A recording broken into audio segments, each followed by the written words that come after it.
Welcome to another Quantum Conversation, brought to you by AcousticHealth.com.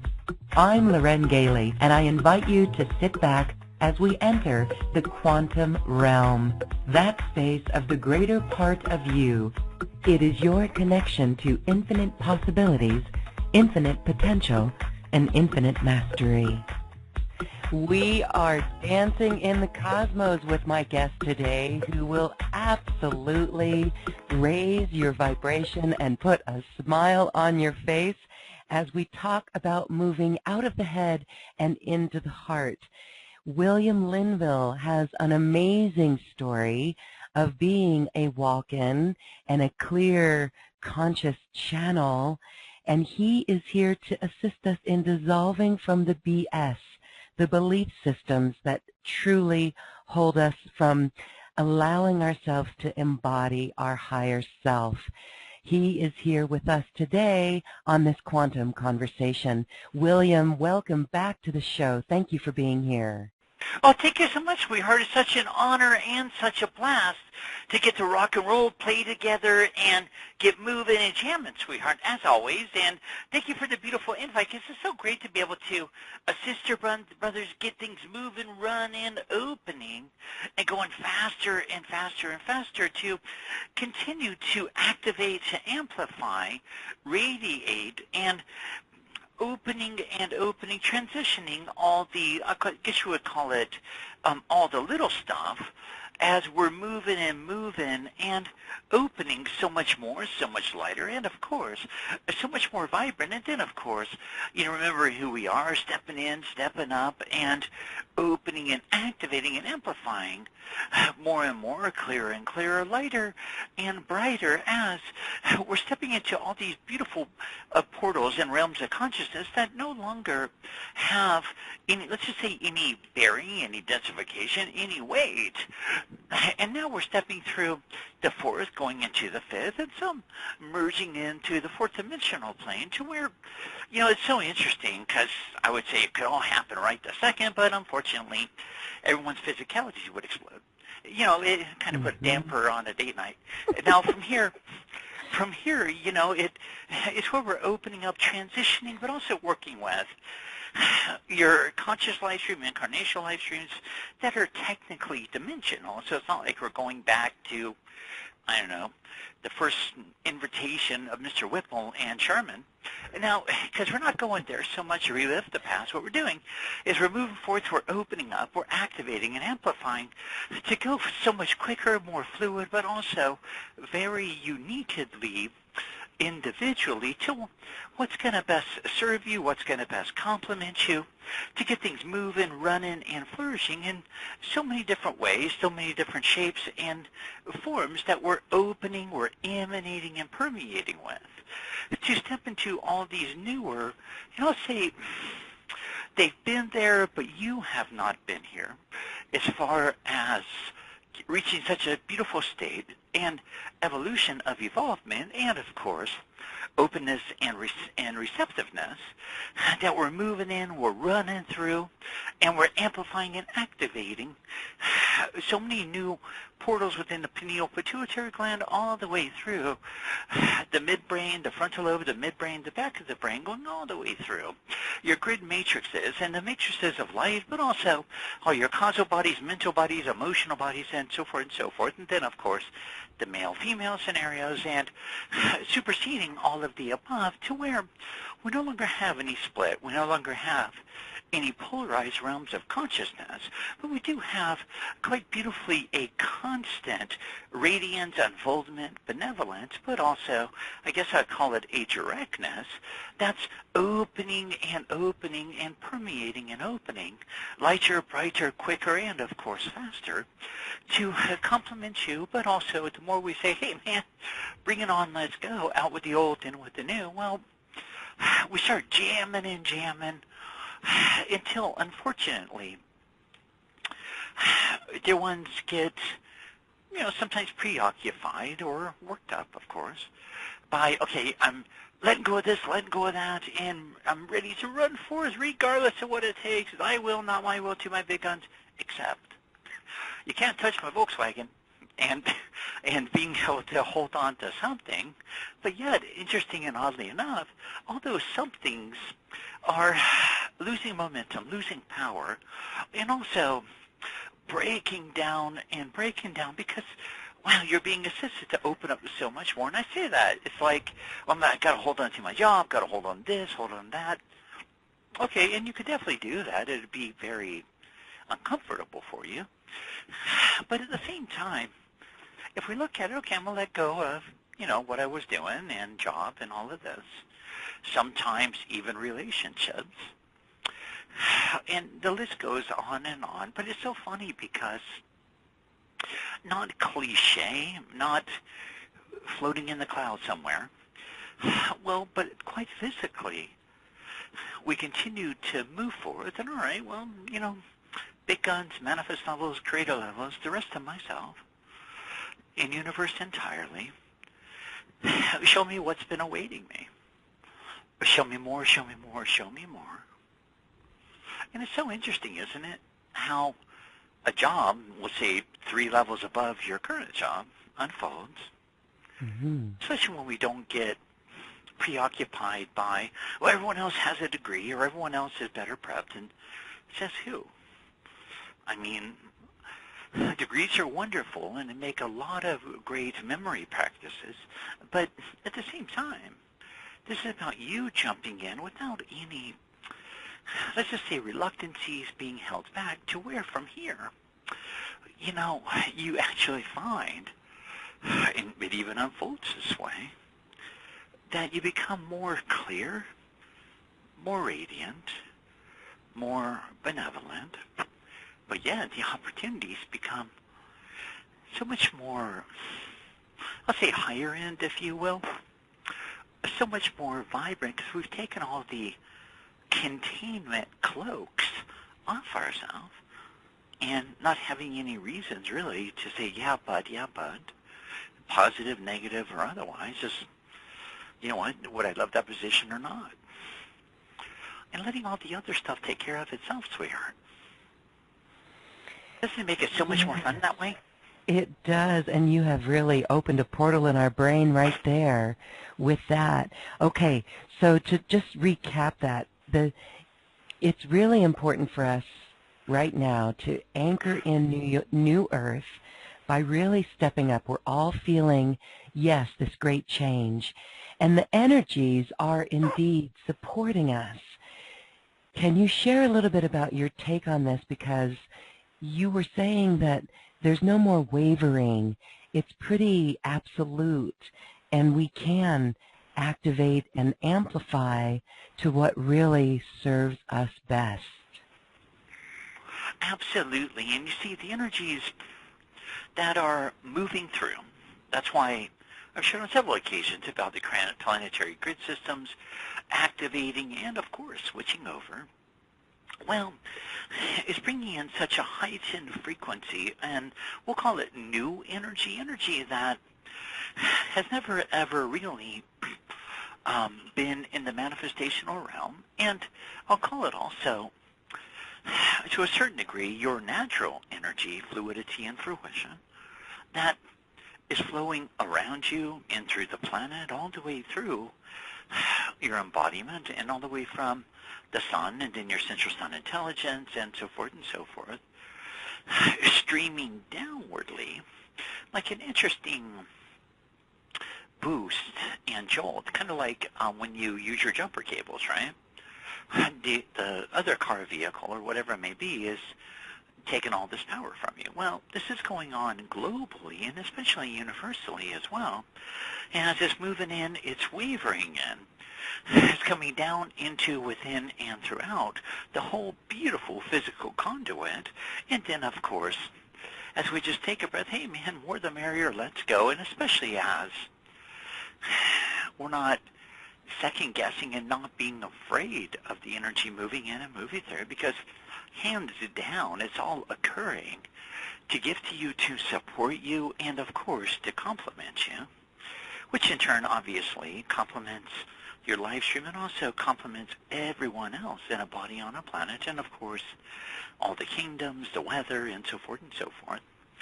But then you're dancing with these beautiful particles of light energy and even merging into your light bodies more that are really, I'll say, unaffectable, untaintable, but continue to emanate internally, externally, just like a light bulb in the middle of the desert.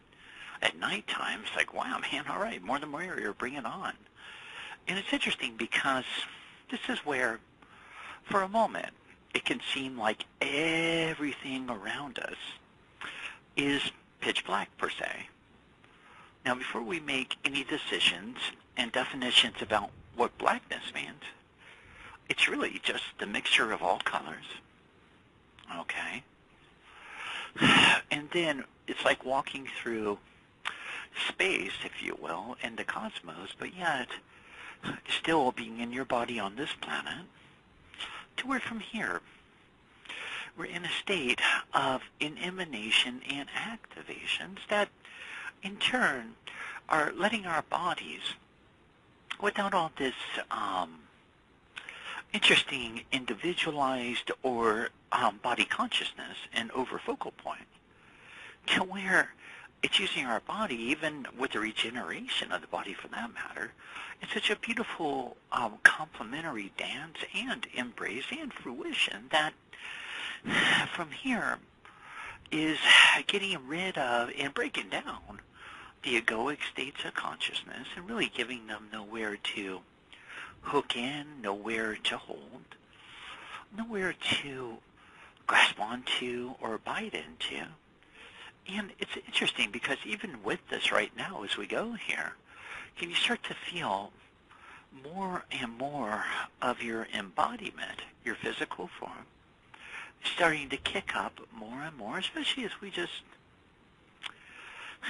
put the mental, the emotional, the psyche, the subpsyche, the subtle bodies, and so forth, as we put all of those to the side, and just letting the body take a breath of these beautiful particles of light, and also merging into your light bodies. And letting your light bodies, of course, start merging, starting to come forth, even through the very molecular structures, the human genome, as well as the atoms, subatoms, molecules, and cells, to where it's interesting, isn't it? Because right here, right now, we have 0 interferences. Right here, right now. It really doesn't matter where we come from, what we've experienced, or where we've been, or where we live, and so forth and so forth. It isn't amazing how now we're wide open, and I do want to add receptive. And this is where many, unfortunately, the minds and the egos at times get super duper involved, and well, then who's going to call the shots, so forth. So, well, it's very simple. You're going to call the shots, but from all of you, the real you, beyond all the, let's just say, tampered, experienced, and everything, belief systems and so forth, that's been hooked into and, of course, projected, and, of course, been taught and taught. For some, unfortunately, they've been beaten into submission. So all these spaces and places where all this stuff has lingered and lingered, well, all of that's being uncovered even as we speak. And all the energy underneath is losing all of its power, all of its grip, even from that whole, we'll call it repetitive patterns, some conscious, some not, but nevertheless, where it's still breaking down all of these the directions and all of these technically magnetics that are being put out there to say, I do want this, I don't want that, but then we start not wanting it so much that it ends up coming into our life stream anyways. It's just another way to give power to things that get really colorful and out there, and then with the rest of the energy, And the consciousness that is coming in, we see it in the weather, we see it all around, and even in, at times, our live stream. That, I say out with the old and with the new, but to break that down a little bit, be gone with everything that has not worked.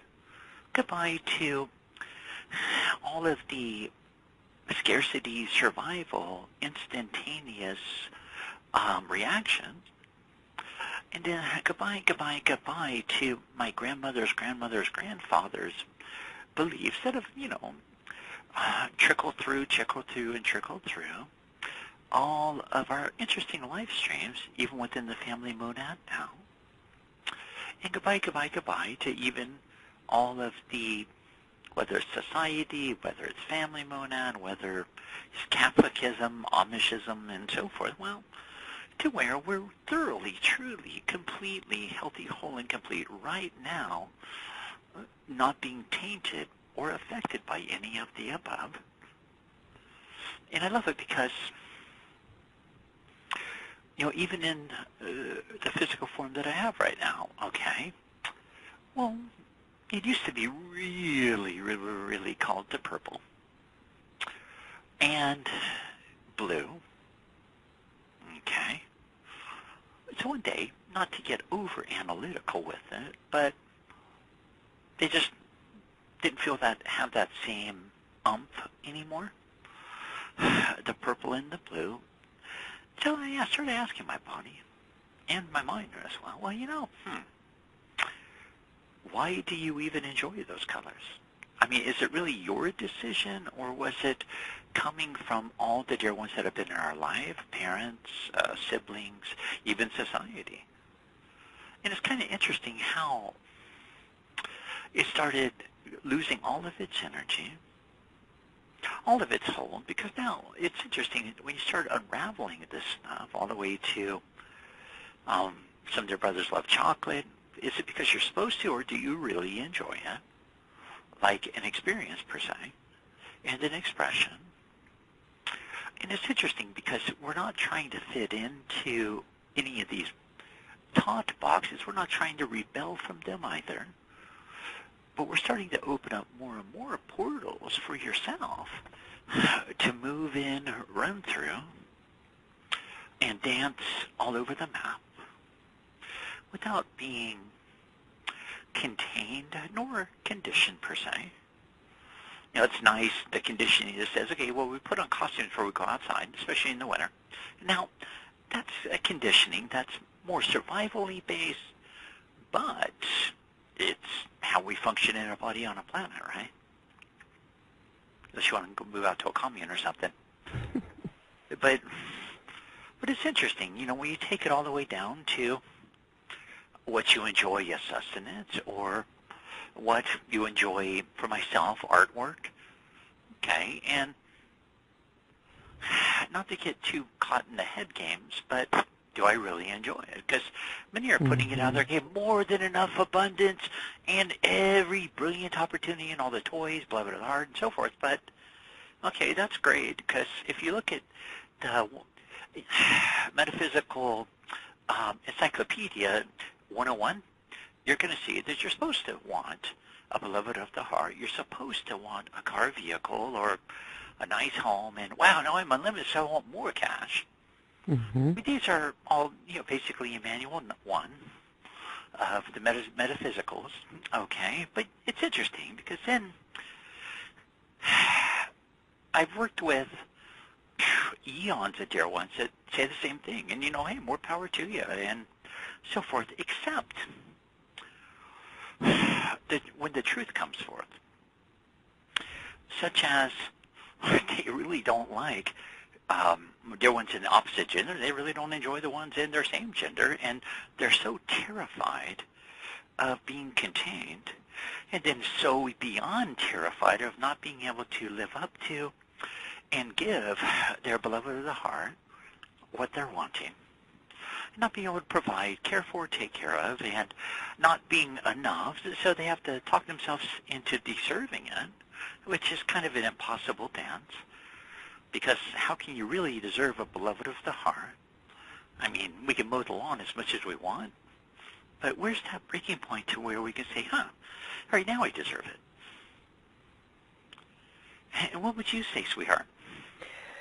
Yes, okay, so really we do deserve all of this, and we really are removing this conditioning, what you called containment cloaks, and the buts, right?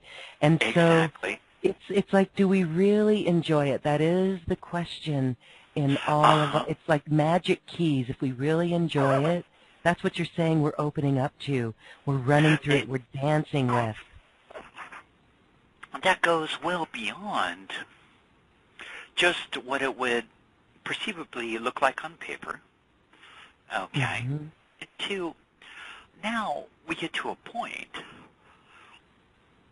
to where, maybe I really don't want anything. Maybe I just want to know what I want, if anything. Which is pretty priceless. Because we're the mind and the ego is concerned, which is very, the mind can be very practical, but it's been handed all this jargon from observations of what's going on, making decisions about itself technically, all the way through the womb. And then taking on all the stuff that your mom's feeling or your mom and dad are going through and making all these decisions about being wanted, not wanted, lovable, not lovable, important, no, not important, and then responsible for their happiness. Yes. And it's not bad, good, or indifferent, so I want to totally honor that. I mean, what a beautiful heart to want to make things better for them. But then we get into how we can truly assist things to become more conducive, complementary, we could say even better, which goes back full circle to yourself, about walking your walk and showing rather than sharing what's available and how things can be, right? Okay. Wow. You have totally unraveled us already, and we're going to take some questions from our listeners, because I know there's some common ones that come up. And one of the things that I'd like to ask you about is let's talk about the belief system of money. That is a huge one. We have to put a roof over our head, right? So what do you find when we are embodying our higher faculties, embodying our higher self, living in the heart? And what does that have to do with money? Again, do we really need the money? Will we really be in joy with it? Talk a little bit about this. Well, it's interesting because it comes back to the simplistic of terms that, okay, we have copper, silver, and paper, and ink. And now little barcodes in them, okay? So I don't see how those barcodes and ink and paper are going to make me happy.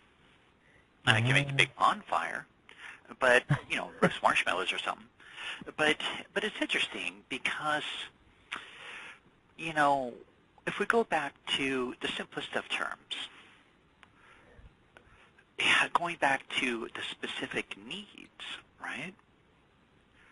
Okay, we don't need 4 walls and a roof.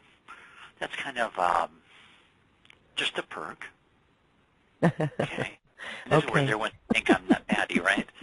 So we don't need a car vehicle. I mean, it's funny. There's rubber on tires, but there's also rubber on the bottom of your sandals and tennis shoes. So it's interesting. Those are wonderful perks and all that. But then, okay, we do require sustenance for the most part, at least maybe a salad every few days. Okay. And without dressing, those are all just perks, right? Same with the croutons and all that fun stuff. And then, yes, we do need about, on the average, about 5 ounces of water a day. we can go a couple days, and then we'll just down some water, and it's basically the lifeblood of the planet anyways. Yeah. And it's interesting, right? Because now we do that, and we're so darn chipper, vibrant, but yet, it's so interesting because we're so unloaded from all the nonsense, right? And all of the, I'll say chitter-chatter to fit in. Because there's those underlying structures on the planet. Okay, and you learn it, basically from birth.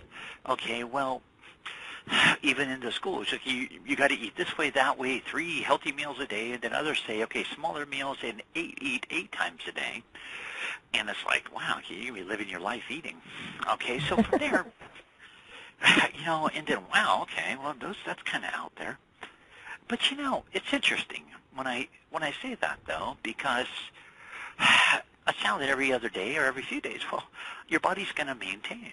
Just getting back to the simplest of terms. Okay?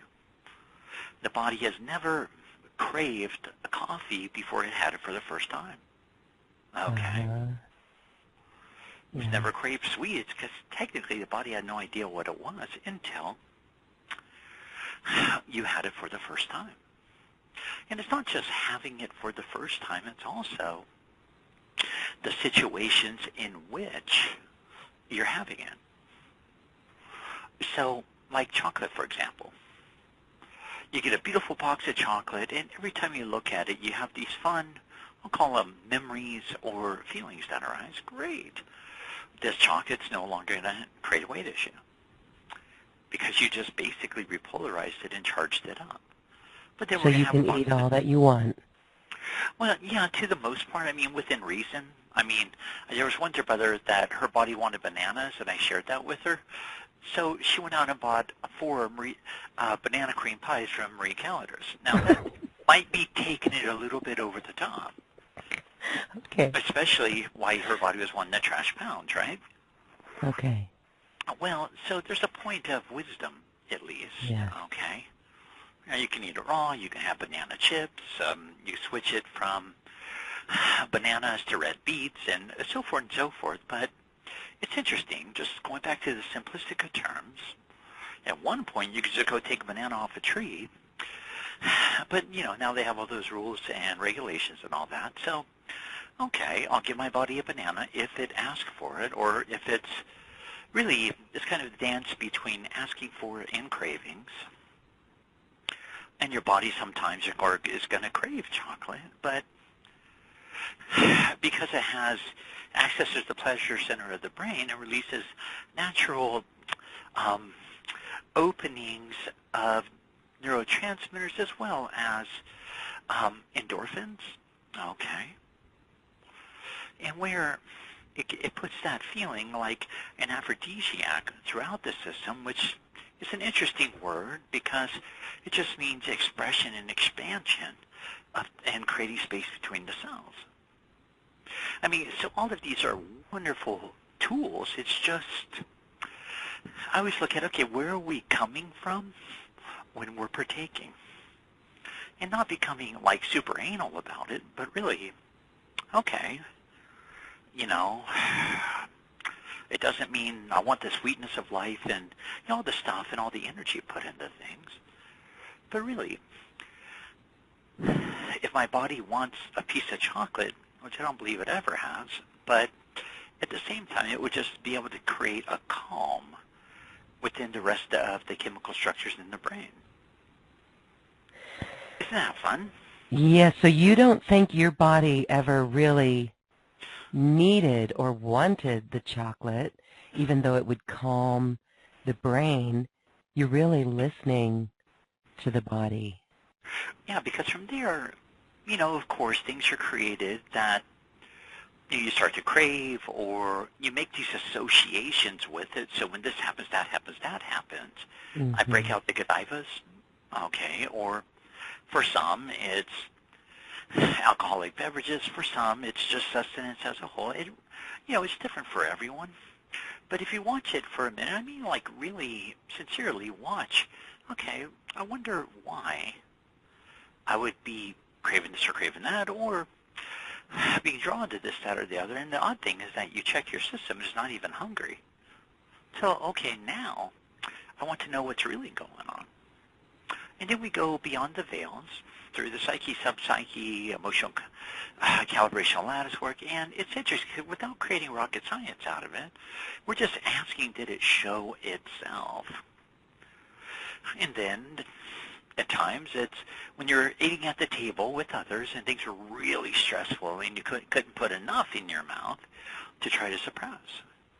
Oh. Because if you said anything, you knew you're going to get whacked or ostracized. So, of course, it's when, I mean, seriously, unfortunately, it's been made to be so easy to buy that kind of stuff. Not that it's pro or con, but really, it's pretty much at every corner or every couple of corners. I mean, there's almost anywhere you can find a Hostess Ding Dong. Now, isn't that odd? And, but then, you know, I want an apple. And then we have to drive all the way across town to Whole Foods or Trader Joe's, the in-between spot. And it's like, wow, you know? Or that's if we go organic, or, you know, it's so much more inconvenient. Now, I was playing with this big time over the last year, which is you go into the store, right? Just consciously, if you will. And what's the first thing you see? Because here at the store we have, you go in the left door, and hallelujah, there's a Starbucks. But then right beyond the Starbucks, it's the booze department, right? Now, it's not like I'm pro or con any of it, but it's interesting just how the mind works. And that's right by all the pastries. You go in the other door, and you go through all the other sort of, you know, like frozen chicken or chicken legs right off the Barbie kind of thing, the rotisserie job. And those are buried way behind the flowers and the candy and the baked goods. So it's something that we really want to wake up to, per se, because right when you go in the store, without even looking at it or thinking about it, you just started taking on that energy and the thought forms that came from that. Wow. Okay. That's very interesting. And so it's an awareness, an awareness, an awareness. Yeah, you know, looking back, it's like when we think of emotional eating, I know I'm not alone when something goes on, something happens, we get frustrated, we get up and we go in front of the fridge. And then you can track that to where you made that decision that, I mean, unfortunately, parents do it with kids quite frequently.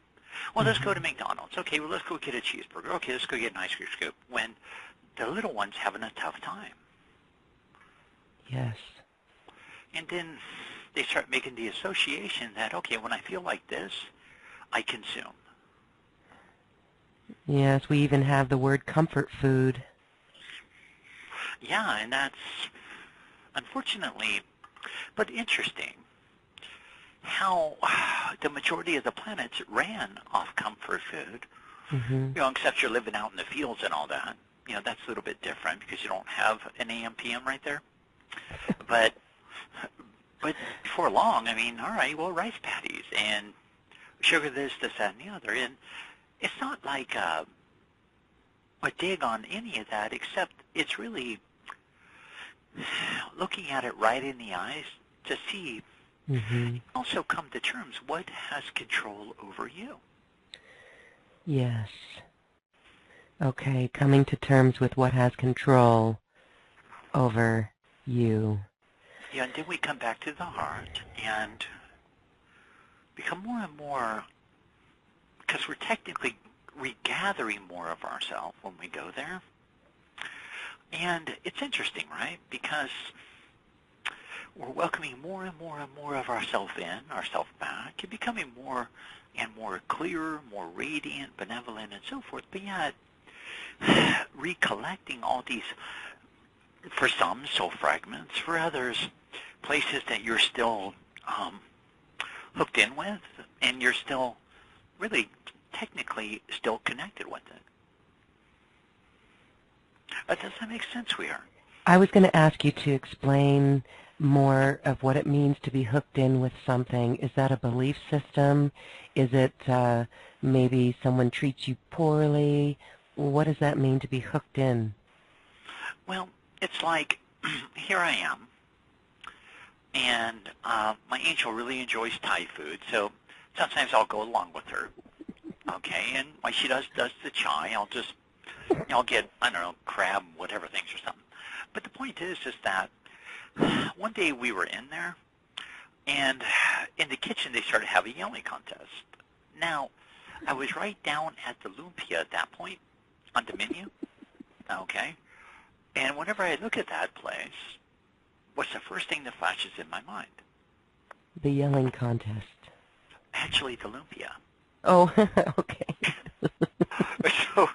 So these are like messages that become automatic, and then we go through our day, we do this, we do that, and so forth and so forth, and some start with coffee, tea, but Yeah. what's it like if we do none of the above, just for a couple days, to see how our day really unfolds after that, without any, let's just say repetitive cycles. Or if you're always doing yoga in the morning, great. Let's skip yoga and go for a walk. Just really opening up more. Then we can do yoga for the rest of the day if you want, but it's breaking up that structure to where you get to see it clearer and clearer, but more from an overview rather than like a lot of to-dos. That's a huge shift. That's a huge shift for so many who wake up with a big agenda on the day. All right, so take us through what we can do then. So what do you do when you get up? When we get up, not to have that coffee or the tea or to be in that repetitive cycle that we did yesterday, but to do something totally new and different. Well, I've been having a lot of fun at times mixing it up. So at first, for some time, I would get up and come downstairs, and my beautiful angel either has a cup of coffee made or I'll make it if she's not awake. Then we'll enjoy our coffee together and go on with the day. So I have been, getting up. First thing I do is I go get my schedule for the day to see what's on my schedule. I'll look at the individualized energy work that dear ones are asking for, and then I'll get around to having coffee. But you see how that works, though, because now by the time you have it, you're not doing it by default or automatic pilot. Yes, And getting then you out ask, of automatic pilot. Yeah, didn't you ask, well, do I even want coffee? And it's so funny because sometimes you really don't. Yes. And I say all this because, not to make it too much of an analytical game, but if you notice, within and throughout the rest of your day, different unfoldments start peeking up. Different situations start arising. Different opportunities start coming in. And it's interesting because we're off this wheel of repetition to where you're technically, going into energy and otherwise, you're totally wide open. What would it be like, or just if we left the home every morning, if we decide to go to work, because that's still a decision. You don't have to go to work. You don't even have to breathe if you don't want. But it's interesting, isn't it? And having them, or myself, or whatever, I don't have far to drive because it's just upstairs to downstairs. Okay, so from there, I gotta go sit in the car for a little bit. Okay, now from there, it's interesting because, I've encouraged everyone to just drive a different way to work each day. Yeah. Okay? And it's interesting what starts happening at their workplace. and their family dynamics and relationships, just from something that simple that it's kind of like taking a CD that's been so ingrained and breaking it, but now not creating any sort of constant repeat or rhythm to motion. I mean, not getting extreme like you work in Northern California, so you can drive south all the way through Nevada, back up. That's kind of going a little bit overkill. But it's interesting, isn't it? Okay, all right. So we are inspired to do none of the above of our repetitive day and to really open up and be creative.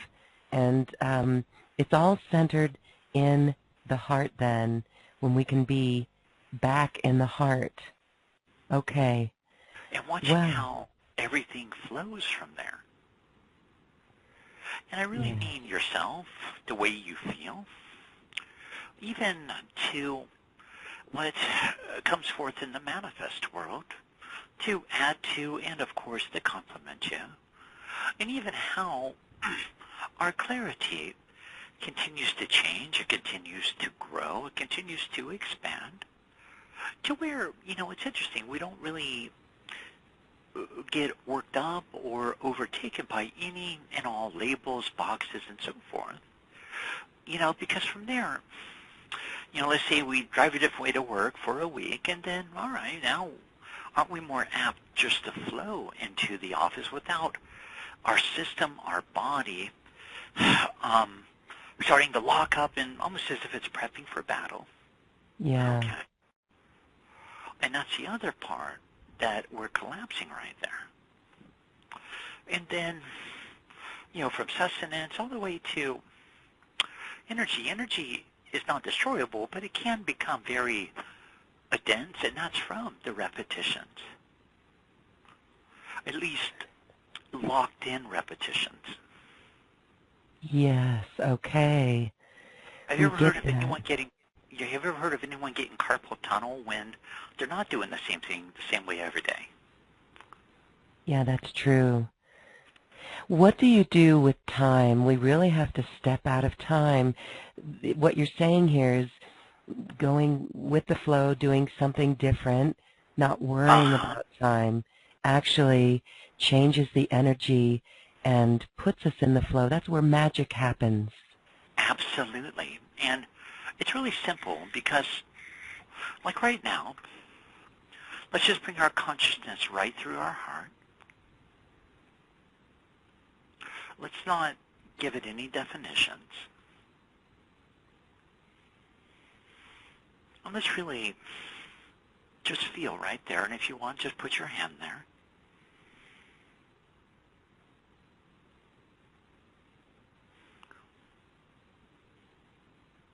To where we can close our eyes, focus them towards the pineal pituitary gland. To where right now we're breaking energy even with the thought forms. And for a moment, letting everything around us really start to phase out of our consciousness. As we're still tuned into the heart, watching it, following it, or welcoming the rest of ourselves down into and through it. And while we're here, let's even welcome forth our entourages, guides, and so forth.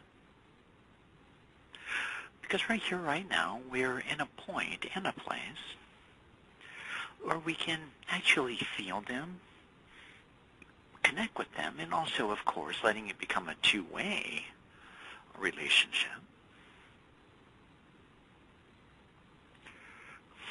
To where we're totally out, we're kind of in a space in between realms, but totally out of the whole idea of time.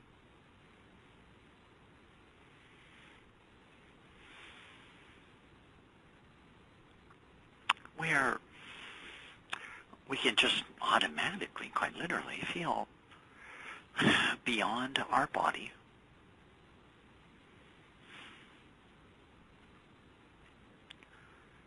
where we can even feel our consciousness, our energy, our presence, if you will, expanding throughout the whole building.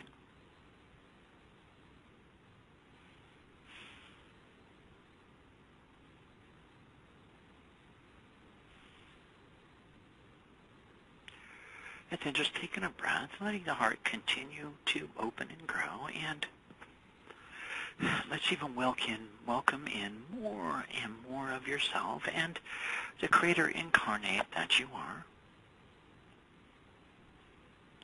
For some, all right, I'm ready to download, bring it on, let's go. And for others, I'm willing, able, and ready to start receiving more clarity.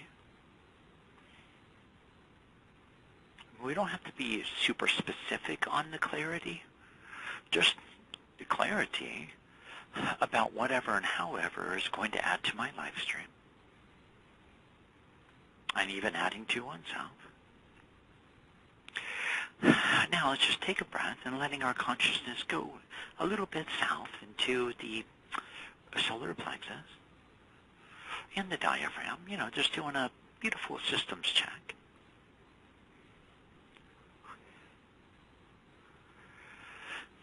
Ensuring that, okay, well, everything's dropped in place, or, okay, I'll take my right hand underneath the right side of the ribs, left hand underneath the left side, and take a breath, let everything start chiming up and moving down into place to our upper and lower bodies are in a total complete state of clarity and connectedness, where we can even feel more and more of the energy, our consciousness, and the fluidity, even through our nervous systems, going up and down,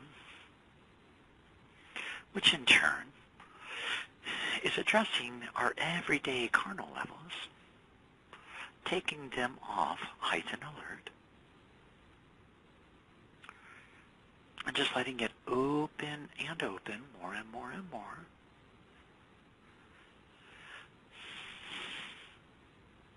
And where we may still be aware of some thoughts, but let's just not hook into them, and let's just not re-empower them.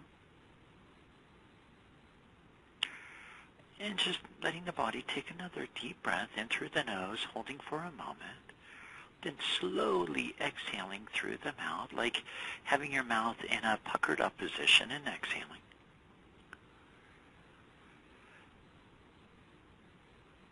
And right now, you can even feel the pressure in the pineal and pituitary gland that is opening, but yet recalibrating. And still, no time, no space even exist right now.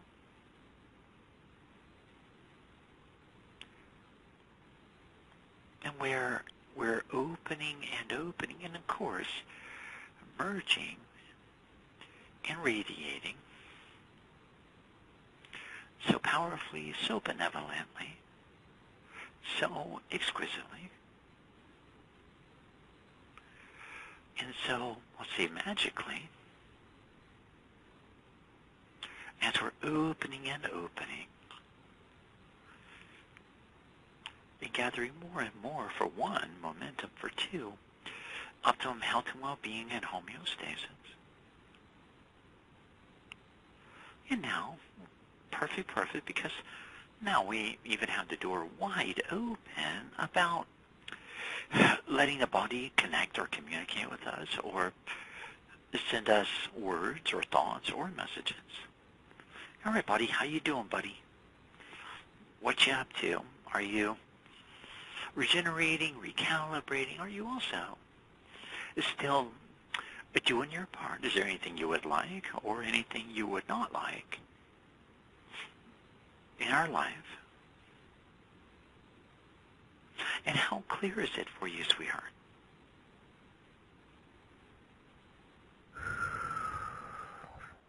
Well, I am in a perfect place, and you have taken all of us into a perfect place. it's fun, sweetheart, because then, okay, say we're struggling financially, whatever it may be in that space. All right, family. All right, manifest levels, bring in more opportunities for abundance, or, open up more doors for it to flow through with ease and grace. Yes. Yes. Okay. Well, this is a beautiful tool, a beautiful practice to really bring the consciousness into our heart and to breathe it out and to breathe through those thoughts.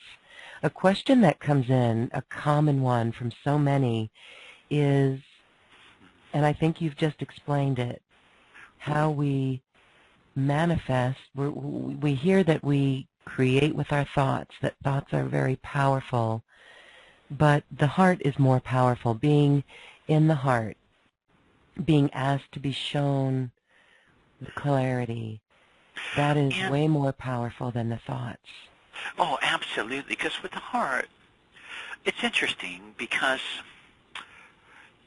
with the heart, we're right through all the dimensional doors. We're right, really, in the center of all of our chakra level vortexes, but we're also way through that beautiful portal of our creatorness incarnate, to where from the heart, just like when it was once said, let there be light, and so forth and so forth. Well, okay. And so it was, right? Well, it goes all the way to, there's many ways to go here. The core is always the heart, because the heart is the part that, it's really the power source of manifesting. Many do manifest, or at least attempt, with their mental level, and refocusing, but when we go there, and all is well, there's not bad, good, or indifferent about it, but can you feel the confinement? Can you feel it's almost like your body starts squeezing, okay? And trying to, we're using all this energy to attempt to make it happen, rather than really letting it happen. So we come back to the heart and we take a picture or the thought, because the thoughts are interesting, because it's also asking you, okay, would you like this? Would you like that? Yeah, man, bring it on. More the merrier. So it's where we just take a breath and we give it a thumbs up. Now, the challenging part is that now, okay, we bring it on, let it unfold as quickly as I can handle for my highest best good. Thank you. And then that's where we don't go and reel it back and recontemplate it again. Mm-hmm. We don't get overly fixated on that in which we're moving forth and projecting exponentially in a level of creating. And because, Creator never, let's just say the Creator conscious never really looks over his shoulder. It's done, and here it is, there it is, there it is.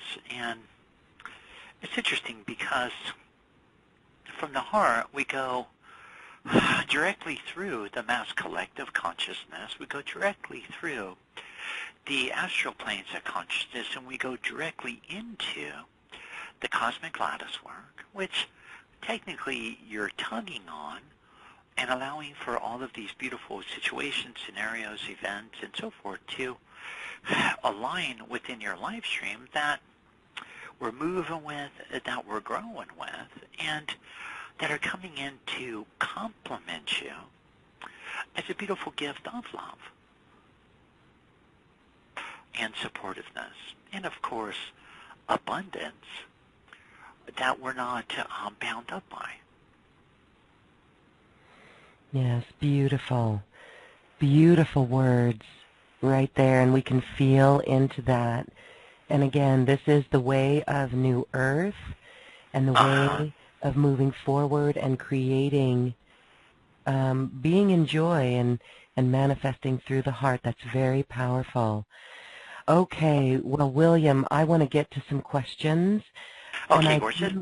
I know. I want to just say to our listeners that on this webpage, there is our very first conversation with you. That was a healing conversation.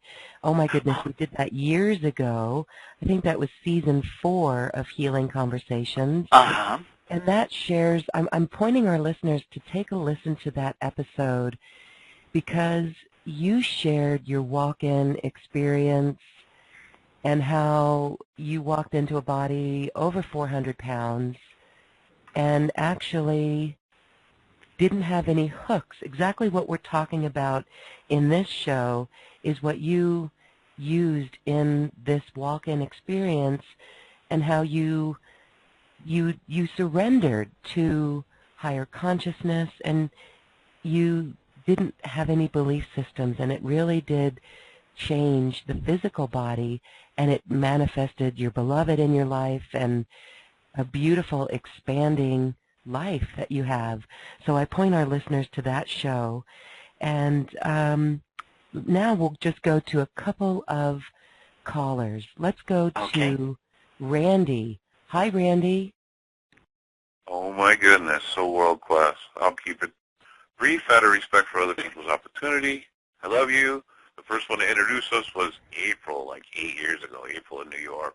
She said, come on, we'll go to see William together. Oh, boy, that was my first assimilation. Amazing. Yes.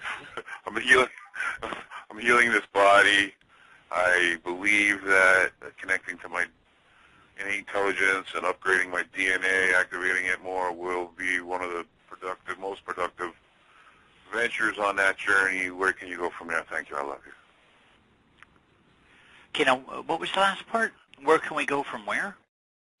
Where can we go from there? Where can you go from there? I'm healing this body, my journey inward. I believe that I'm down to a cellular level of understanding the innate intelligence, my soul integration I do every day, how to overcome some physical adversity and the sensations. And one thing first is that we get running, we get hopping, and then we, number one, even through what we'll call ascension status, which is basically wake-up status. Well, we go through that and we start speeding up in calibrations of vibratory frequencies of light and megahertz. And then from there, we start claiming, I'll just say claiming or reclaiming ourself, our life stream, even, once again, the unblemished facet of creator incarnate that you are, and then looking at your whole world. And then it's so odd because even when we go into the body principle and looking at, what's right here, this life stream, what's incarnational and dimensional, that we're taking in and all the way through the genetic pool, the soul level of consciousness, the crystalline matrix levels of consciousness, and so forth, that we start looking at all these interesting rabbit holes that we're diving through, and it's much like cleaning out the cellar. And then we go from there all the way back up through the heart level as we're becoming, let's just say, in our optimum health and well-being and homeostasis on every level and in every direction. And then we look at times, not always, it's very dependent individually, but our incarnational states that are still affecting our life stream now. And then it's so fun because that's where we go into what I call new beginnings, because we're picking up the body, not dropping it and picking up another one per se. We're radiating, we're divinitizing it, as well as reclaim it as our own. And then now we're at a point of the merging and the marriage of the higher and the lower levels that we're opening and amplifying and activating so passionately, universally and physically. That's also assisting the new energies coming in and creating, let's just say, webs and matrices upon and within and below matrices that now we're stepping into a whole new world that will start unfolding and growing and, of course, opening and permeating through each and every cell, every molecule, every atom, subatom, all the way through the psyche, subpsyche, and all the way through the soul level of consciousness, clearing the decks, to where now we're going and dissolving the Akashic record realms as we're becoming such a beautiful light beingness that is also a constant attractors of dear ones that are seeking and searching, which basically is everyone. And then from there, we're starting to open more to where we can go, how we can go, and really when our heart is so intertwined and passionate about assistance, well, it's interesting how portals, doorways, very physically, I want to add, starts opening and opening for you. And from there, where, like a little bit ago, when you were showing shackles around your neck, your waist, and your legs, and somewhat around the wrist, but not a whole lot, where it's kind of like trying to pull in a little bit to become more solidified, and then trying to figure out the solidification versus fluidity. And those are the states where we're saying, you know what, been there, done that, thank you, but no thank you. And just waving goodbye to those interesting holds to where we're not enshackled, but we are freer, lighter, and more benevolent, my good friend. So I bind up, health, in a way, all entities, energies, thoughts, forms, vows, contracts, agreements, including these shackles and these crosses within and upon Randy's physicality, but also his mind, body, and aura now. And from all four levels, all dimensions, every cell of his body, all memory of it now. I bind it to the sun to be repolarized for the good of all humanity, never to return. And I command it be fully, completely, thoroughly replaced with him, his higher levels, his greater levels, and his benevolent levels that are so beautifully, passionately, benevolently connecting, amplifying, and welcoming with so much more ease and grace for his highest and best good and for the highest and best good of all concerned. And so it is. But that was fun. And how? And so it is. About others. Thank you, Randy. Thank you. Sensational. Sensational. We are higher than a kite right now in this vibrational upliftment that you've offered us, William. And I just am curious, you know, as a walk-in and pure, clear creator consciousness, do you see the matrix of people, thought forms, and what do you see? Yeah, I see that. It's kind of interesting because sometimes it's like when we're doing massage or things like that, we start taking a walk through the organs, or at times you show up in a little village in France with the dear one that you're assisting right beside you, and you have an overview, so you're overseeing what's going on, but then you're taking them by the hand out of it.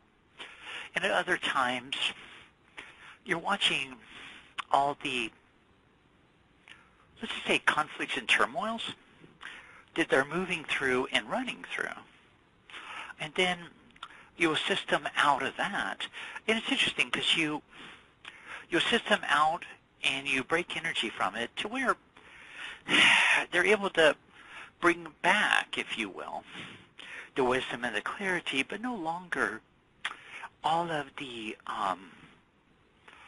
uncomplimentary parts. And then at times, I play with thoughts, but it's like I'll be sitting somewhere, or it could be the movies, restaurant, whatever it may be, and you start being presented with the dear one right next to you and everything going on in their live stream. And then from there, sometimes with a word, sometimes without a word, they're presenting it because they're asking for assistance. I want to be clear with that. So you're not invading and all that. You're not even looking. It's finding you. Mm-hmm. And then so much more that it's like I'll be sitting there and I'm presented with every journey they've ever had in a body on a planet from as a soul level, and then as a trinity level, And then there's this huge gaping opportunity right there to start connecting with them on the physical realm as well. And other times, we'll be doing something around the house or maybe running errands, whatever, and, we'll be presented with the whole planet at times and what's going on, and sometimes, actually always why it's going on, but then from there, all of these denser levels of consciousness that are now wanting to be shifted out, and at times entities-wise, and then you get into all the influence of reptilians, Illuminati, so forth and so forth. It's something I don't usually talk about because many feel fear more than anything, but it's really nothing to be afraid of because they cannot harm you. None of it can. That's why everyone's at a different space of what's presenting for clarity purposes within them or around them, and then, it's always different for everyone. Okay. All right. Does that better clarify that, Lauren? Yes, it's very interesting, so thank you for sharing on that. It's, we're already in this. It's like, so, if we look at it and try to identify entities or reptilians, we're already in it. So the best choice is to do this inner work and to come back to the heart consciousness and to do this tool that you gave us today, this centering, and it really does help. Okay. And when we look out at the world, then, I know this is a common question as well, and you and I were chatting about this a little bit before we started our show. We are really hoping to bring forth new Earth solutions, new Earth creations, and what's going on even with politics and the old paradigm structure, these shackles that are being taken off our hands and dissolving the Akashic records. These are all allowing us to bring forth new solutions. And you're optimistic about these times.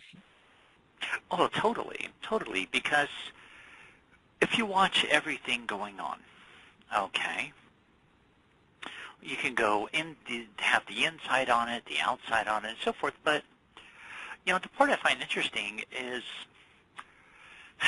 it's nothing new. It's been there, just very well sealed underneath the metaphoric rugs, and a lot of that has to do with, where humanity was at, and where, at one point, so many attempted to be ostriches and put their head in the sand because they wanted to see, believe, and all this other stuff, things for ways, shapes, and forms that would fit into their comfort zone. So they would ignore, let's say, the metaphoric big bad wolf. Okay, but now there's really no getting away from it and seeing it for what it is, especially when we look at it globally, planetarily, rather than just one dear brother or another, because that just creates more polarity. But we look at the whole system, and all of this is coming up for exposure, and then, of course, as brother humanity as a whole, as a group, collective consciousness, well, it's so interesting to watch new decisions start to be made that are creating a whole new journey and unfoldments for, let's just say, themselves, but most importantly, the whole planet, and all of the odd behaviors like killing off animals or people for that matter. It's becoming more and more in the forefront that is collapsing and imploding upon themselves, especially when they know it's not complementary nor conducive. And so it really, like you're looking at the fishing industries and all the ones that do poaching and all of that, and where now it's that whole ego sport and ego games are collapsing, as well as politically, where all of the dishonesty and egos and agendas are also not just exposing, but they're totally collapsing and breaking down. And now, at times, it's more like just a chuckle because it's all occurring, and the energy is so high on this planet that this is all occurring to show yourself and to also see it all, and basically why just throughout your life, why you've done what you've done, and why you've gone this way, that way, and all the influences that have been coming in, some like usual, some more conscious than others, but some just doing things for the sake of doing things without contemplating, and then dear ones with all these anger issues and how, it's coming up to a head. And, of course, they act out, but the acting out's getting smaller and smaller. But it's a great opportunity to see it all for what it is and see through it for what it is, but no longer, let's just say, being angst or living in angst because of the action, words, and deeds of others. And it was interesting because when all this stuff unveiled itself, well, so many run around in fear, so many checking the skies for nuclear weapons, okay, and all this interesting stuff. But once again, the most important part is we don't get preoccupied by all of that because it's also on the backside just another way to attempt to escape your own life stream and escape your own journey to get, it's kind of like all the highs and lows that go with it and the back and the forwards, and where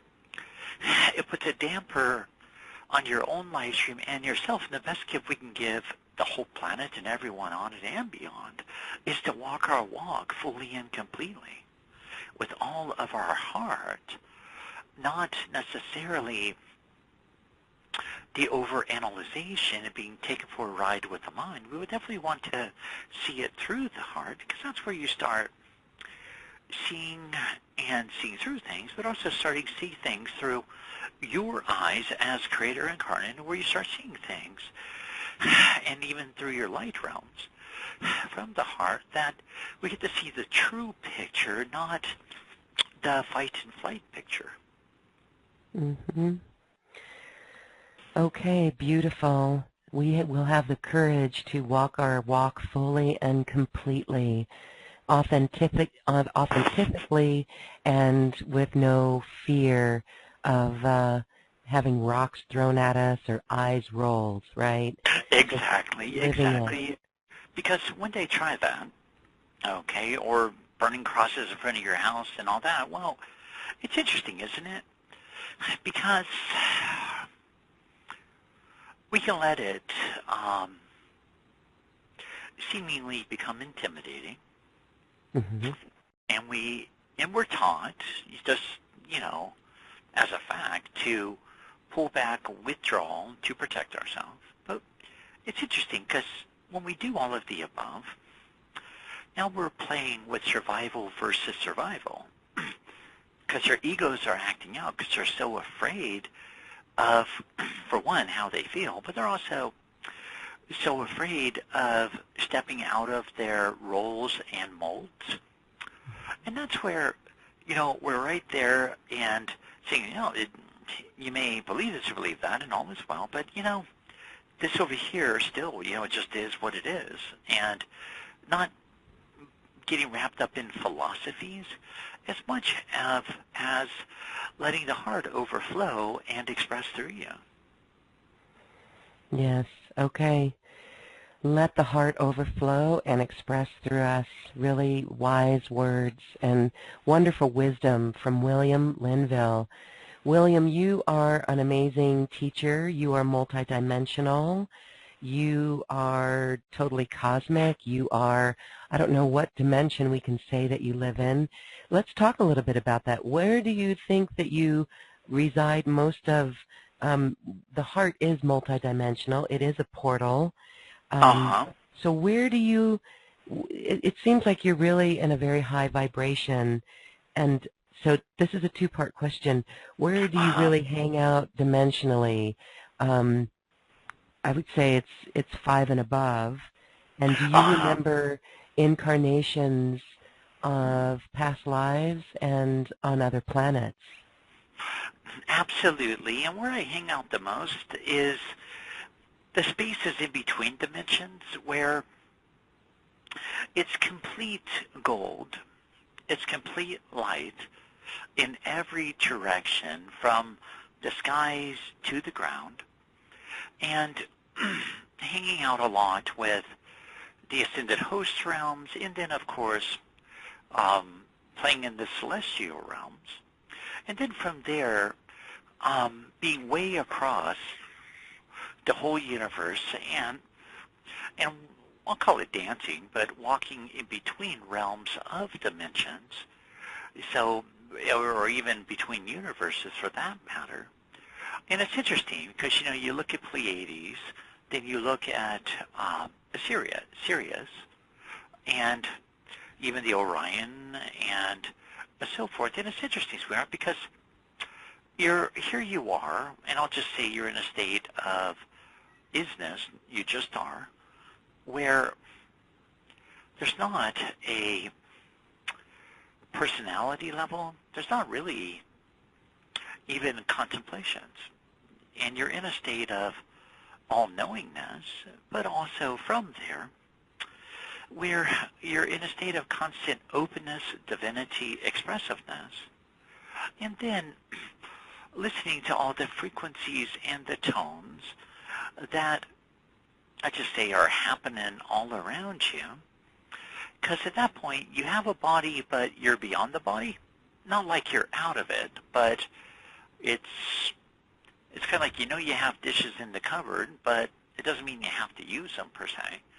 So you're bringing the body with you and listening to all these frequencies, these tones, and then other dear ones at the same time, and then overseeing and looking at, Pleiades and how they communicate, even how they continue to progress, and how they communicate basically. It's beyond telepathy, but just a thought. But the thought is more of a knowingness. And there's not any sort of self-doubt, basically no emotional dances per se. And where it's not coming from a level of basically been there, done that, or the T-shirt and all of that. It's always new and reinvigorating and vibrant. And then from there, where we flow with it and we watch even from the other levels of their civilizations where the dear ones are going about, and to me it looks like the sky is more orangish with a little bit of fuchsia in it. But it's not necessarily like an atmosphere here on this planet, and where it's more almost like levitating rather than putting on Nikes and walking around. And where even the, I'll call it graphic designs as far as the blueprints of crafts and so forth, well, and how they go dimensionally, but it's like crossing one solar system into the other in less than 1.2 seconds. So you can see where it travels dimensionally, but not linearly. Well, that is refreshing and vibrant. Thank you. Oh, thank you, Peter. Well, this has been so awesome. Yes, okay. Well, you have a special offer that goes more into these teachings and all of the ways that you help us dissolve these old programs and truly be in the body in a very authentic way. And that's part of your special offer. You can talk a little bit about that, and then we have time for one more question. Okay, sounds perfect. So with the offer, it's normally, well, the original price is $495. Right now, for this event, it's $97 for all of this. So number one, is integration and expression of the universe through you, and it's 13 hours of HD video and also MP3s, recordings. And then the second one is, that includes, like, time-wise for all of it, Inner Journeys with William, assisting children, and we do a whole event about even the new kids and also how to connect with them to have a beautiful, harmonious connectedness and relationship that continues to bond and expand. And then the Inner Journeys with William Linville, called Angels, and where we go through a lot of single-mindedness rather than having any sort of split or dualized levels or principles going on, and the amplifying and learning and connecting with the angelic presences personally for yourselves, and a lot of the how-tos. And then number 4 is the Inner Journeys, once again with William Linville. And this one's about the planet and how to accelerate and the arisement of consciousness, and also as creator incarnate, what a huge impact you have upon it, and then also how to take it further. And then number 5 is how to let you and the universe express, and how to let you and the universe express through you, as well as receiving in all areas of your life. And then the number 6 is expressing your individualized uniqueness, and that goes more uniqueness, not so much letting it have like a whole nother identification of any sort of ego levels. It's more from the rest of you, the gold-like beingness and benevolence that you specifically are, with all your rungs of honor and so forth, that you're emanating and amplifying and affecting and rising above fears and watching all the gifts in your physical manifestational world come into form.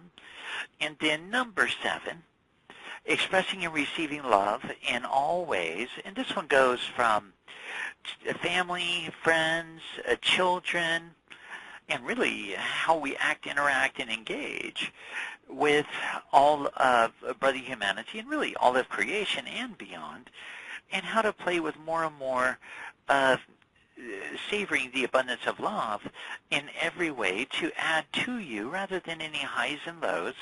And then number 8, becoming the vortex and universal portal of light, which is opening, amplifying, and becoming more of a vortex that's affecting more exponentially, going well beyond the psyche, sub-psyche emotions into the total complete embodiment of you, but yet how we start running through and affecting everything around us more directly rather than by default. And number 9, the transcendence of fears into fruition and lightness that we're moving with, that we're running with, and then, you know, being able to walk through the core of all of it without, I'll just say, somewhat unblemished, and then having a lot of fun with it. Yes, that's the key. Have a lot of fun with it. And anytime we listen to you or take your teachings, you really have a lot of fun. I mean, just the humor that comes forth is so high vibrational. Thank you, thank you, thank you so much for that. We are definitely in a higher and a lighter place today, and we are unraveling from those old patterns. Okay, thank you, thank you, thank you. Let's go to Phoenix, Arizona. The last numbers of the phone number are 9878. Hi, you're unmuted. What's your name, please? Hi, my name is Vivian. Hi, Vivian. Hi, Vivian. Hi. Hi, William. How are you? I am great. How are you, gorgeous? I'm okay. You are fun. I love listening to you. Well, thank you, beautiful. Okay. I'm not sure how to word this question, so I'm going to just do my best. You know, as human beings, we go through, you know, rough times, and we call on the universe for help. And my question is there something we need to do to actually receive the help, or how do we know if we're resisting it? I hear people say things like, you know, you have to raise your vibration. I don't even know what that means. Are we being impatient? Does it happen at a right time and you just got to wait? How do we actually receive and allow answers to prayers or miracles in our lives? Okay. It could be healing, it could be financial, it could be whatever. Yeah, exactly. So right now, let's bring our consciousness through our heart. Okay. Okay. And like we were doing earlier, letting it be what it is, but also giving it a total thumbs up to continue to open and open, Okay. lighting up, and then let's even welcome in the rest of you. Okay. The part that goes well beyond the psyche, sub-psyche, and emotional calibration labs work and so forth. Okay. The part of you that, without a shadow of doubt, regardless of what's going on, knows that all is well. And now, let's come up with something that you would love to ask the universe for or assistance with. Okay. All right. Healing for depression. Okay. So right now, let's just take a breath and let's just put that forward. Okay. And how's that feeling in your solar plexus, sweetheart?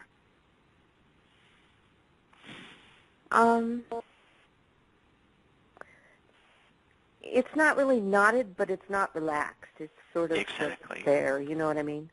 And so it's kind of a little bit on the anxious side. Oh, yeah. Okay. Good word for it.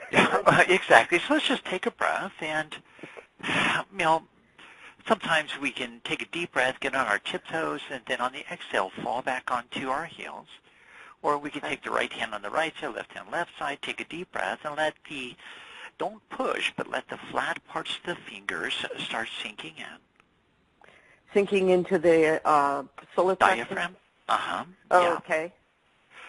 Until we can, start to feel it lightening up. Okay. And opening up. Okay. To where there's no longer any ifs, ands, or buts in the area. To where there's no back and forth nor wavering in the area. To where, in this specific circumstance, to where we're not asking and pulling it back. Almost like you expect it's not going to happen. Yes. Okay.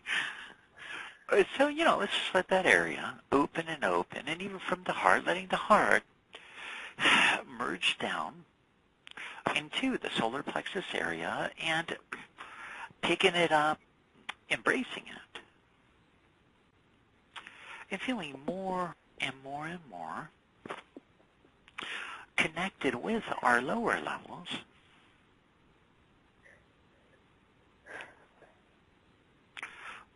Letting all of the sadness leave.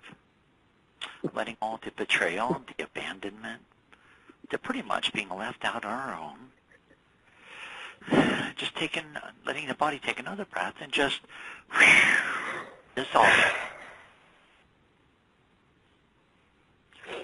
To where we start feeling more and more of a harmoniance, not like the little brick walls.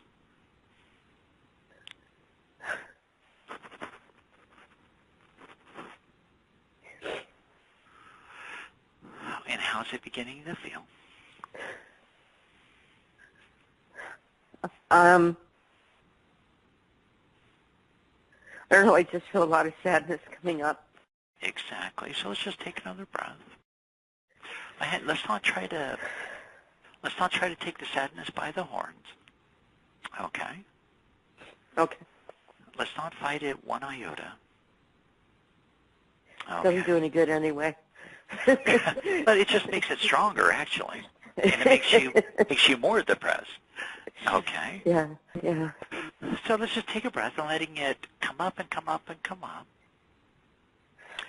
But we have to honor that we're saying goodbye to it. We're not keeping inner reserves as our good little friend when no one's looking. Okay. Well, I never thought of that before, saying goodbye to it. Yeah, because this is, you'll start to go there, manifesting, bring it on, and then you'll end up in a place of desperation. But then this interesting polarized state starts taking place to where it now it's kind of like the more we ask, the further it goes away. The less we ask, the more it comes in. And, playing this interesting dual dynamic with it. Right. So right now, let's take all that sadness and let's say, namaste, have a blast to moms and everyone else around us. Namaste and have a blast? Uh-huh. Is that like a way of saying goodbye? Or? Yeah. Okay. Goodbye. And goodbye, goodbye, goodbye, goodbye. And let's just hand them over to the whole universe and also to their big guns as well. Oh, wow, I like that. Because, we're not going to carry this stuff for them either. And we're not going to let them continue to have their own say-sos about you, your life, and all these interesting judgments. Just even say goodbye, goodbye, goodbye to all of the perceivable judgments that have kept you pulled in and have kept you locked into that matrix with them. Okay. Kind of like being in a boxing ring. Okay. Yes. Now, right now, let's welcome in the rest of you and this new paradigm, this new energy, this higher states of consciousness. Let's just take a breath and welcoming it in more than ever and quite literally loosening our grip on everything that considers to be polarizing and heavy and dense. Okay. Let's throw away or hand over our whole ideals of God, the man-made God, and religion. Okay. Just taking a breath till we're no longer carrying that guilt. It's kind of guilt and frustration. And let's bring up that little one, that 6-year-old little female girl. Okay. And very sincerely, let's let her know, my little friend, there is nothing, I repeat, nothing wrong with you. And none of this is your doing, nor is any of this your fault.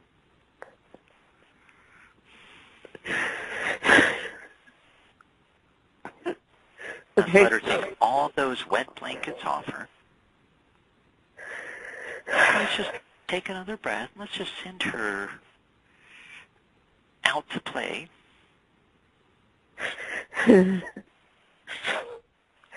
She can bring the ascended host, angelic, archangelic realms. It doesn't really, either one, any of them, to escort her and to literally connect with her, to where she's not pulled back, withdrawn in constant defense and waiting to be punished or harmed or rejected and so forth and so forth. That's a biggie. Uh-huh, exactly. And let's just let her see. Let's even let you see all of her purity and innocence. Because she just flat out is pure and innocent. Yeah. We're kind of walking through no man's land, but constantly putting her arm up as if someone's going to hit her or harm her. Yeah. And now let's just let her be fully embraced, and let's let you be fully embraced, and let's give each other an embrace, and then sending her off to the playground. Okay. Because now we're bringing her to current age, rather than having the little one still affecting your live stream, because she had already decided, wow, she's no good, she's unworthy, she's unlovable. And that makes it really challenging to receive gifts of love. Yeah, I could see that. And now let's welcome in more of you, more of your light beingness, your light realms of consciousness right through the solar plexus. Filling it up and opening it up. I feel a little resistance there. I don't understand that. Well, it has to do with trust, betrayal, and being ostracized. Like still being on the outside. Even if we're there physically, we're still kind of not there. But how do I stop the resistance? Well, we ask ourselves a simple question. Okay. Let's even physically look around the room. Okay. Does everything look safe? Yeah. Does everything feel safe? Yeah. We can look under the bed, closets, kitchen, garage, whatever. I mean, seriously, to let her know that she's safe here. And then, why would an unconditional, all-embracing consciousness and universe, why would it single you out to be the only one on the planet that doesn't deserve to be loved?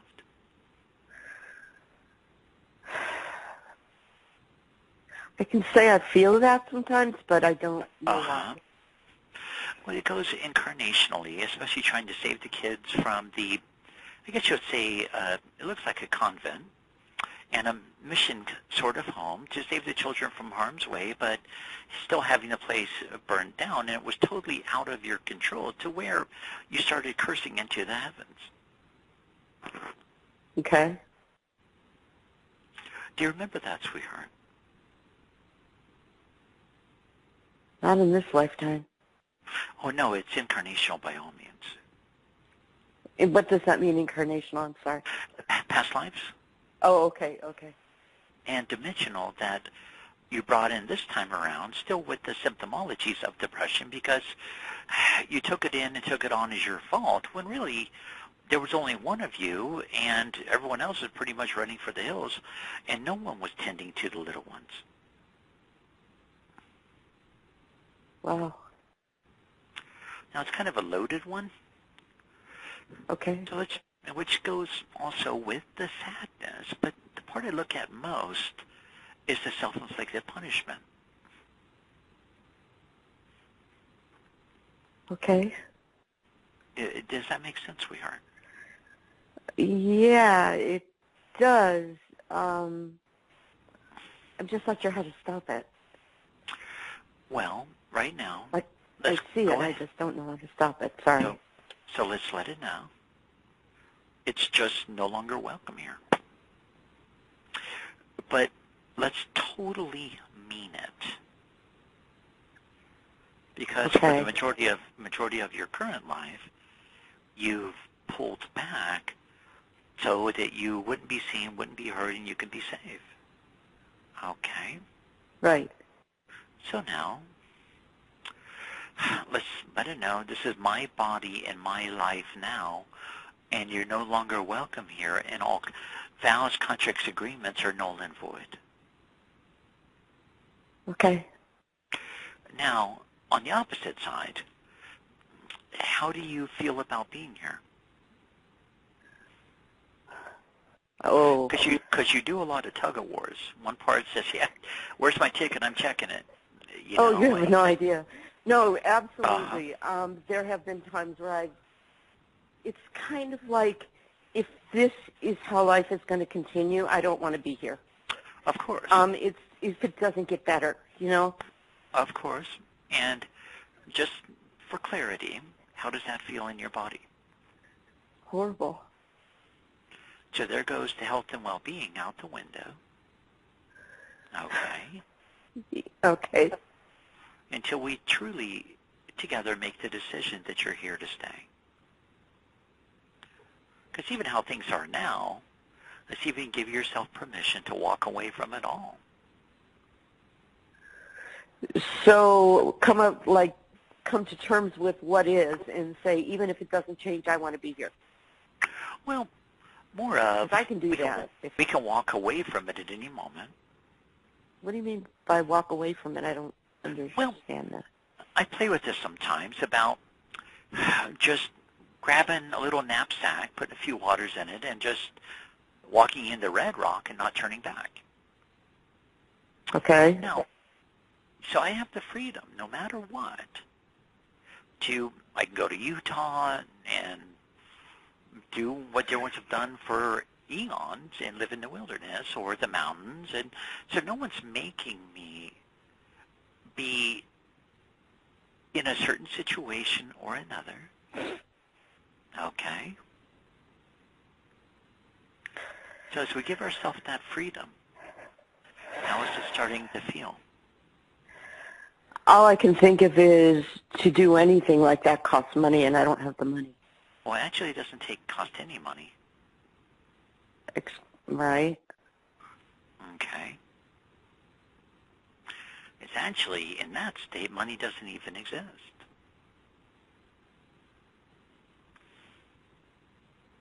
Right? Okay. There's definitely no bills to pay. Right. Now, it sounds a little bit to the opposite extreme. And I Yeah. don't encourage you physically do that. Okay. Yeah. But it is some of our freedom that we're reclaiming, right? Right. Because if we go there, no one's making us do what we do and be where we're at. Okay. Okay. And then, reconciling, I mean, every breath you take, it could be also the sunrise, sunset, everything in between, nighttime, and the stars. But yeah, just really taking a breath into it and taking our consciousness out of, let's just say, the everyday cyclical cycles. Because the other part is saying, okay, there's not enough, and not enough. Right. But not enough what? Okay. Because we're doing pretty well where we're at. Okay. Okay. And then somewhat reconciling that and coming to terms with it so that we can start reclaiming the rest of our body and optimal health and well-being. But yet, constant streams of clarity, including downloading, that will start to occur, especially when we're saying, you know what, okay, I'm out of the old, I'm going into the new, and, I'm not carrying any of those loads with myself anymore. So Okay. I bind all of this, including these vacillations of emotional age and capacity from these children, and all of the betrayal, abandonment, and perceivable betrayal and abandonment from the universe, from God, and all concerned. I bind all of it up, out, and away from this, dear one's mind, body, and aura now, from all four levels, all dimensions, every cell of her body, all memory of it now. And I also bind up, out, and away all the crosses and the daggers sticking into her front side and her back side. I bind all of this up, out, and away from all four levels, all dimensions, every cell of her body, all memory of it now.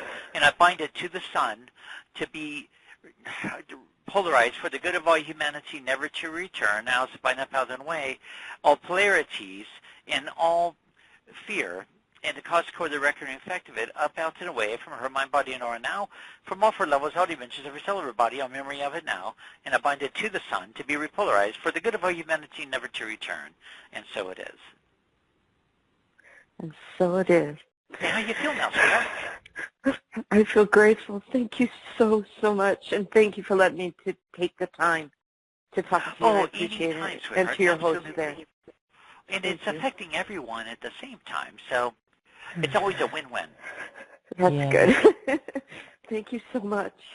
Oh, thank you for sharing. We feel you, and we were right there with you. Thanks so much. Thank you.